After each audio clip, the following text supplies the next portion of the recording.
1, 2, 3, let's start. Hi guys, it's Mandy from MandyleePlays, and today we're gonna do a worth to buy for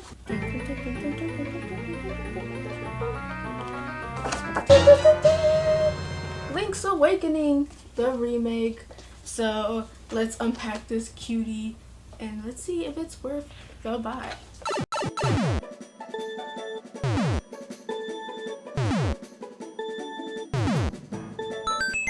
So, in case you've been living under a rock, Links Awakening, the remake, is a remake of the original Links Awakening that came out in 1993, but this time it has its own new style and kind of its own unique quirks to it that make it different from the original game, but still holds that original concept of being a wacky Zelda game and, you know, having Mario characters everywhere. It was a weird game, but in case you haven't watched my other video on why you should be hyped for Link's Awakening, you should watch that one because I go a little bit into depth on why the game means so much to us Zelda fans and what it means for the franchise coming soon and remakes for other ones. So I'll leave it in the link down below. It was developed by Grizio and they did Majora's Mask and Ocarina of Time also, so you know they're pros at it by this point. Alright, so on to the story. Now the story of Link's Awakening is something of a oddity, even for like a Zelda game. And I know that's weird saying because Majora's Mask is kind of weird. A lot of other Zelda games have weird plots, but this one is more, it feels more like a side game kind of plot, but it's not a side game. It was kind of treated like a side game because of its elements. They use a lot of Mario characters and enemies in the games. And the whole plot of the game is basically Link was on a boat to who knows where, but then his boat kind of collapsed in a storm, and then he washed ashore on Konolith Island. Now Konolith Island has its own share of secrets, but needless to say, he has to get off the island to, you know, do whatever he was doing and all that. So it's just basically him trying to wake up this windfish, and that is the key to getting off the island. And you also meet cute characters like Marin, she's my favorite.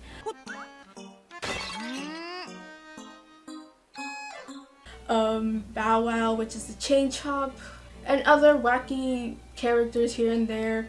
And I just love the premise. It has this very laid back style to it because it's on an island and it was made for a portable system, so I didn't think it was as serious as like Ocarina of Time, like you gotta save the world or anything like that.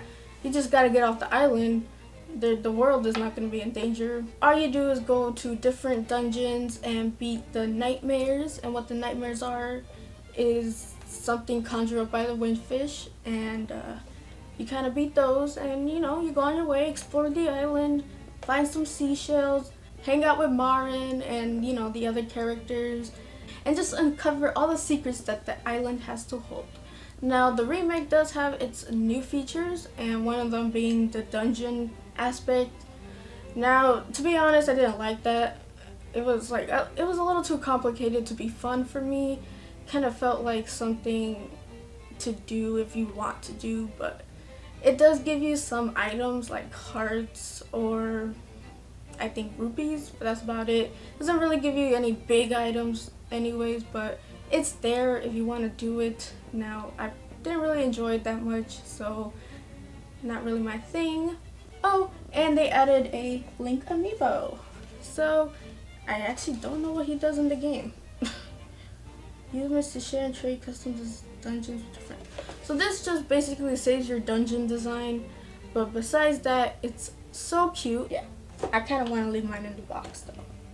And as you could see, the graphics of the game took an overhaul from the original, to say the least. I really like the art style, but I don't think I would want it for every Zelda might be remake game, because, you know, it kind of suits this purpose for Link's Awakening. So the next remake, if they're even gonna do one, I think they should do a different art style, but I still really love Link's Awakening remake art style.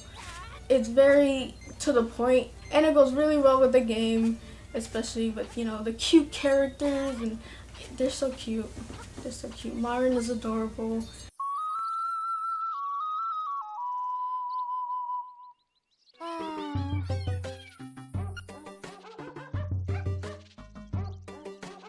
And you get to see baby chain chops. Not every day you get to see baby chain chops, so that's cute. Are those baby chain chops? They're so cute. Can I have one? Alright, and now for the gameplay. So, Link's Awakening plays really simple.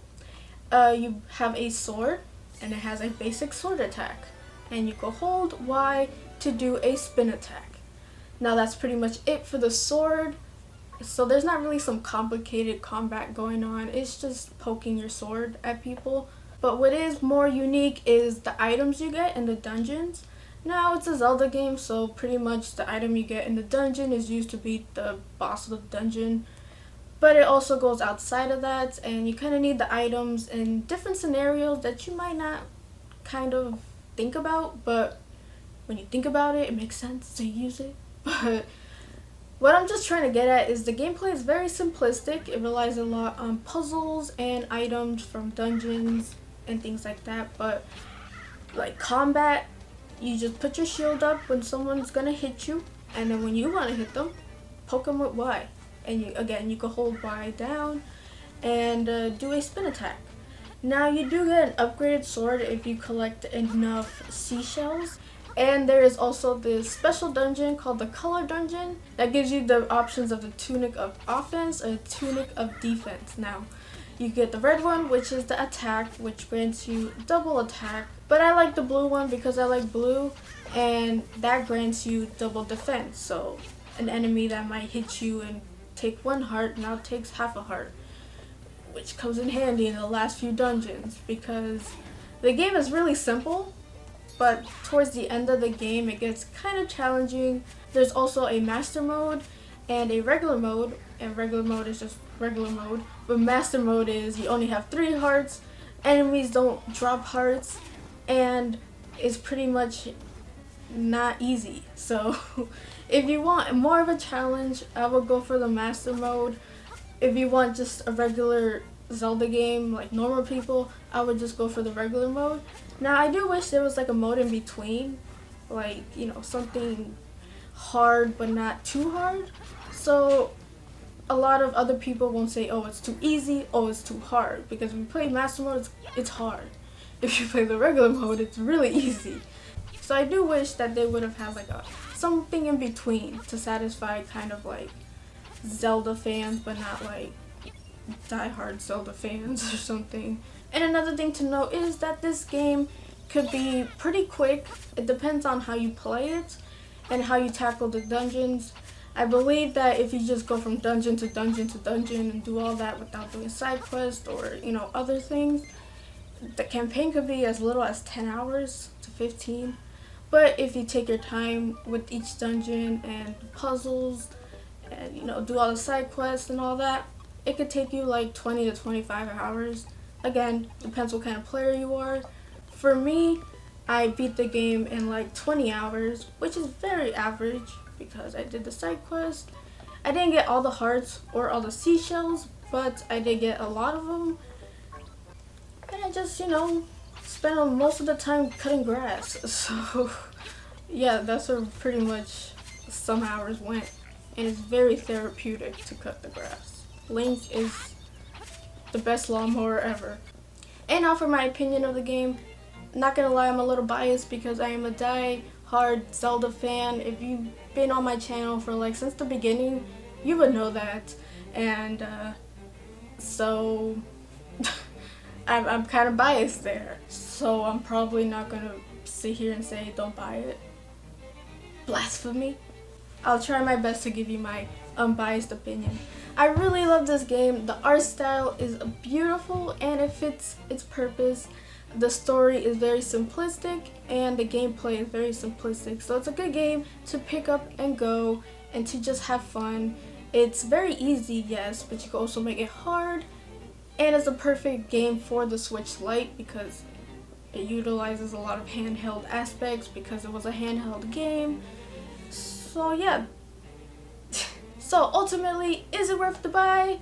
Of course. I love Zelda, and Link's Awakening is no exception. It's actually a very, very good title, and now I have to redo my whole, Zelda best of worst, because this one actually changed my mind on Link's Awakening a little, because I played the original, and while I did love it, it didn't rank high on my Zelda list.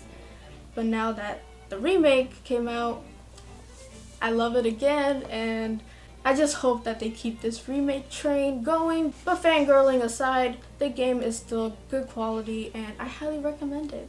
So if you liked the video, please give me a like, and if you like my channel and want to see more, hit that subscribe button. I do Nintendo content, videos, live stream, podcasts.